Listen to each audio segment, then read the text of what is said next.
श्री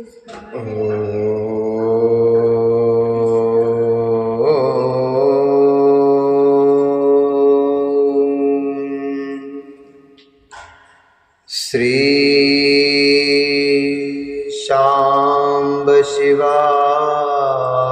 नमः। ओम श्री गणेशाय नमः। श्री शिवाय नमस्तुभ्यं।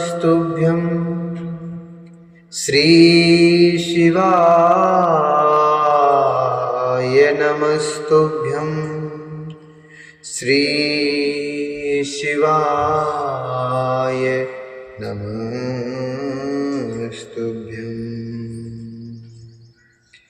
बोलिए शंकर भगवान की जय, भगवती मैया की जय। श्री शिव महापुराण के अंतर्गत रुद्र संहिता, जो कि द्वितीय संहिता है, और इसके खंड शती खंड के अध्याय 26वें में आज हम प्रवेश करेंगे, और जिसमें वर्णन है शती के उपाख्यान में शिव के साथ दक्ष का विरोध वर्णन। ब्रह्मा जी बोले, हे नारद, पुरा भवच्च सर्वेषां ध्वरो विधिना महान् प्रियागे समवेतानां मुनीनां च महात्मनां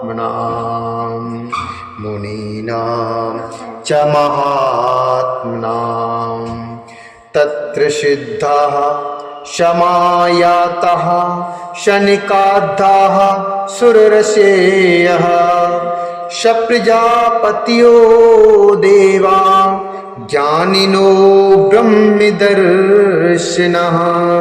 ज्ञानिनो ब्रह्मदर्शिनः। अहं समागतस्तत्र परिवारिशंवितः निगमैरागमैर्युक्तो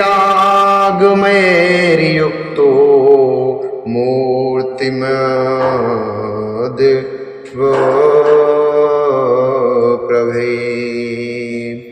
निगमैरागमैर्युक्तो मूर्तिमद्प्रभे।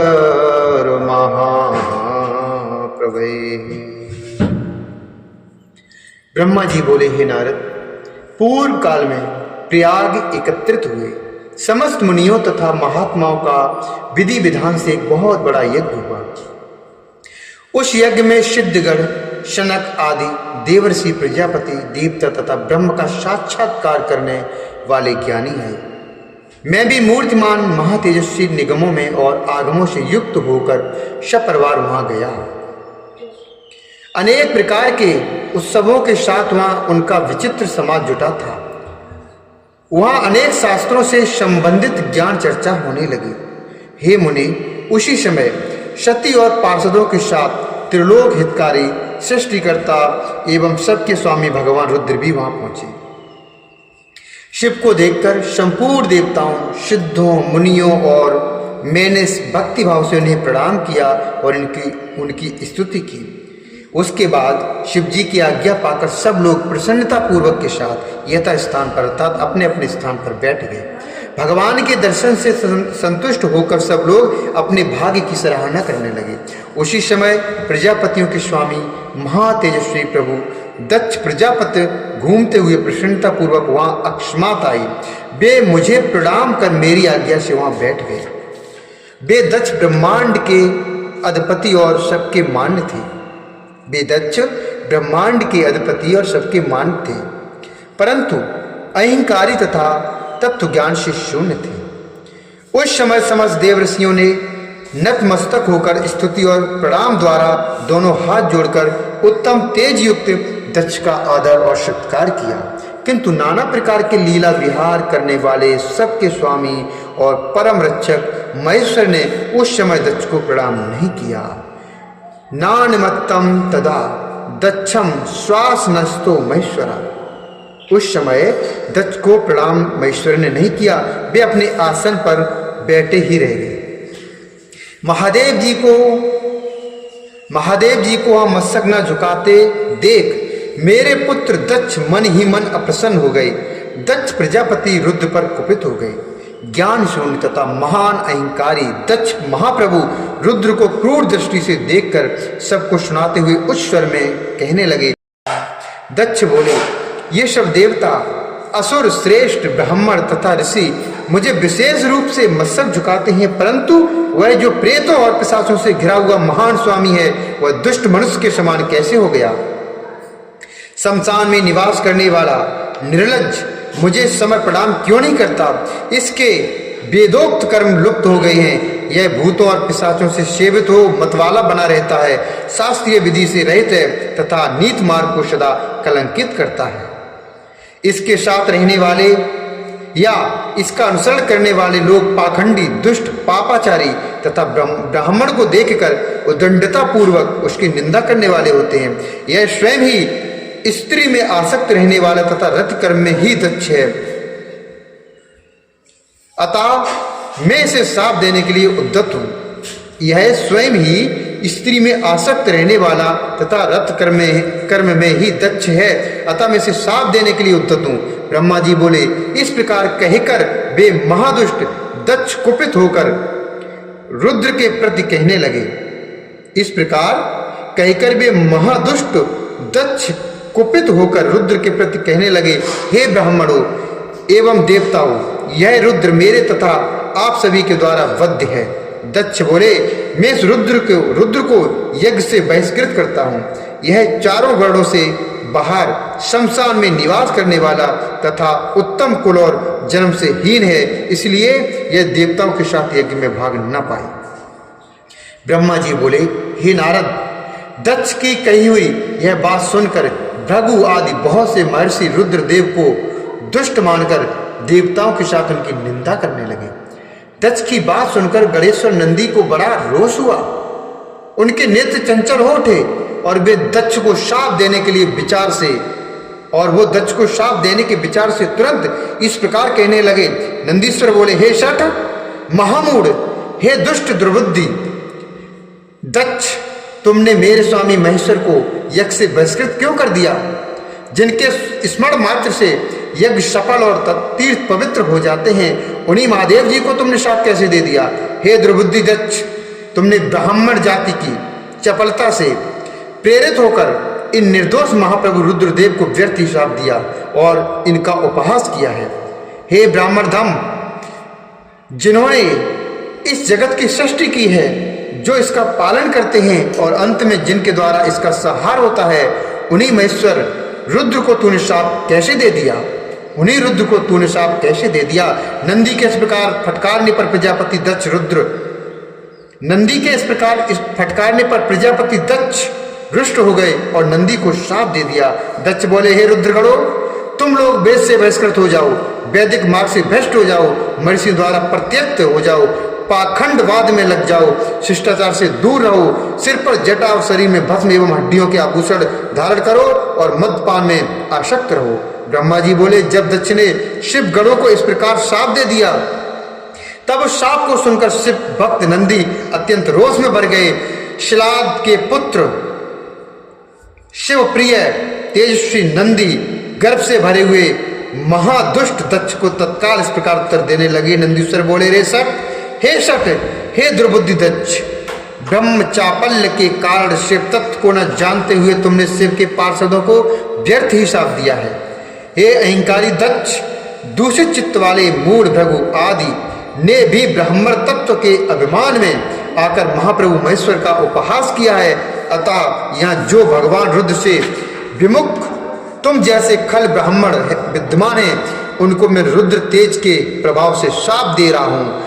तुम जैसे ब्राह्मण कर्म फल के प्रशंसक वेदवाद में फंसकर वेद के तत्व ज्ञान से शून्य हो जाएं। वे ब्राह्मण सदा भोगों में तन्मय रहकर स्वर्ग को ही सबसे बड़ा प्रसाद मानते हुए स्वर्ग से बढ़कर दूसरी कोई वस्तु नहीं है, ऐसा कहते रहे तथा क्रोध, लोभ एवं मत से युक्त निर्लज्ज और भिक्षुक बने रहे। कितने ही ब्राह्मण वेद मार्ग को सामने रखकर शूद्रों का यज्ञ कराने वाले और दरिद्र होंगे, वे सदा दान लेने में लगे रहेंगे। दूषित दान ग्रहण करने के कारण वे सबके सब नरकगामी होंगे। हे दक्ष, उनमें से कुछ ब्राह्मण तो ब्रह्म राक्षस होंगे। यह अजन्मा प्रजापति दक्ष जो परमेश्वर शिव को सामान्य देवता समझकर उनसे द्रोह करता है, यह दुष्ट बुद्धि वाला तत्व ज्ञान से विमुख हो जाएगा। यह विषय सुख की इच्छा से कामना रूपी कपट से युक्त धर्म वाले गृहस्थ आश्रम में आसक्त रहकर कर्म कांड का तथा कर्म फल की प्रशंसा करने वाले सनातन वेद वाद का ही विस्तार करता रहेगा। दक्ष का आनंददायी मुख नष्ट हो जाए, यह आत्मज्ञान को भूलकर पशु के समान हो जाए और क्रम भ्रष्ट तथा अनीति परायण होकर शीघ्र ही बकरे के मुख से युक्त हो जाए। इस प्रकार कुपित हुए नंदी ने जब ब्राह्मणों को श्राप दिया और दक्ष ने महादेव जी को श्राप दिया, तब वहां महान हाहाकार मच गया। हे नारद, दक्ष का वह श्राप सुनकर वेदों के प्रतिपादक तथा शिव तत्व को जानने वाले मैंने उस दक्ष की तथा भृगु आदि ब्राह्मणों की बारंबार निंदा की। सदाशिव महादेव जी भी नंदी की वह बात सुनकर हंसते हुए और समझाते हुए मधुर वचन कहने लगे। सदाशिव बोले, हे नंदिनी, मेरी बात सुनो। शृणु नंदिनी महाप्राज्ञे न कर तुम क्रोधमर्हसि, वृथा सप्तम ब्रह्म कुलम मत्वा सप्तम च माम भ्रमात, सप्तम च माम भ्रमात। सदाशिव बोले, हे नंदिनी, मेरी बात सुनो। हे महाप्राज्ञ, तुम्हें क्रोध नहीं करना चाहिए। तुमने भ्रम से यह समझकर कि मुझे श्राप दिया, तुमने भ्रम से यह समझकर कि मुझे श्राप दिया गया है, व्यर्थ में ही ब्राह्मण कुल को श्राप दे डाला। वेद मंत्राक्षरमय और सूक्तमय है, उसके प्रत्येक सूक्त में समस्त देहधारियों की आत्मा प्रतिष्ठित है। उन मंत्रों की ज्ञाता नित्य आत्मवेदता है, इसलिए तुम रोज बस उन्हें श्राप न दो। किसी कुत्सित बुद्धि वाले को भी कभी वेदों को श्राप नहीं देना चाहिए। किसी कुत्सित बुद्धि वाले को भी कभी वेदों को श्राप नहीं देना चाहिए। इस समय मुझे श्राप नहीं मिला है, इस बात को तुम्हें ठीक ठाक समझना चाहिए। हे महामते, तुम तो शनकादि को भी तत्व ज्ञान का उपदेश देने वाले हो, अतः शांत हो जाओ। मैं ही यज्ञ हूँ, मैं ही यज्ञ कर्म हूँ, यज्ञों के अंग भी मैं ही हूँ, यज्ञ की आत्मा मैं ही हूँ, यज्ञ प्रायण यजमान मैं ही हूँ और यज्ञ से बहिष्कृत भी मैं ही हूँ।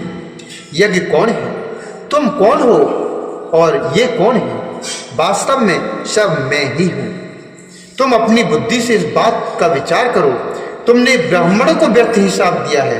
हे महामती नंदिनी, तुम तत्व ज्ञान के द्वारा प्रपंच रचना को दूर करके विवेक परायण, स्वस्थ तथा क्रोध आदि से रहित हो जाओ। ब्रह्मा जी बोले, इस प्रकार भगवान शिव द्वारा समझाए जाने पर वे नंदी परम ज्ञान से युक्त और क्रोध रहित होकर शांत हो गए।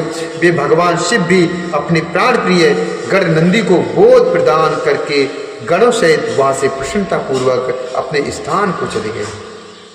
इधर रोष से युक्त दक्ष भी चित्त में शिव के प्रति द्रोह युक्त होकर ब्राह्मणों के साथ अपने स्थान को लौट गए।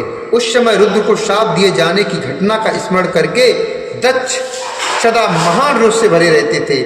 मूर्ख बुद्धि वाले वे शिव के प्रति श्रद्धा को त्याग कर शिव पूजकों की निंदा करने लगे। हे तात, इस प्रकार परमात्मा शंभु के साथ दुर्व्यवहार करके दक्ष ने अपनी जिस दुष्ट बुद्धि का परिचय दिया था वह मैंने आपको बता दिया। अब उनकी और बड़ी दुर्बुद्धि के विषय में सुनिए, मैं आपको बता रहा हूँ। इत श्री शिव महाप्राणे द्वितीयाम रुद्र संहितायाम द्वितीय शतिखंडे सत्योपाख्याने शिवेन दक्ष विरोधो नाम षड्विंशोध्याय। इस प्रकार श्री शिव महापुराण के अंतर्गत द्वितीय रुद्र संहिता के द्वितीय शतिखंड में सती के उपाख्यान में शिव के साथ दक्ष का क्रोध वर्णन नामक 26वां अध्याय पूर्ण हुआ। बोले शंकर भगवान की जय, श्री हरिनारायण भगवान की जय, सती मैया की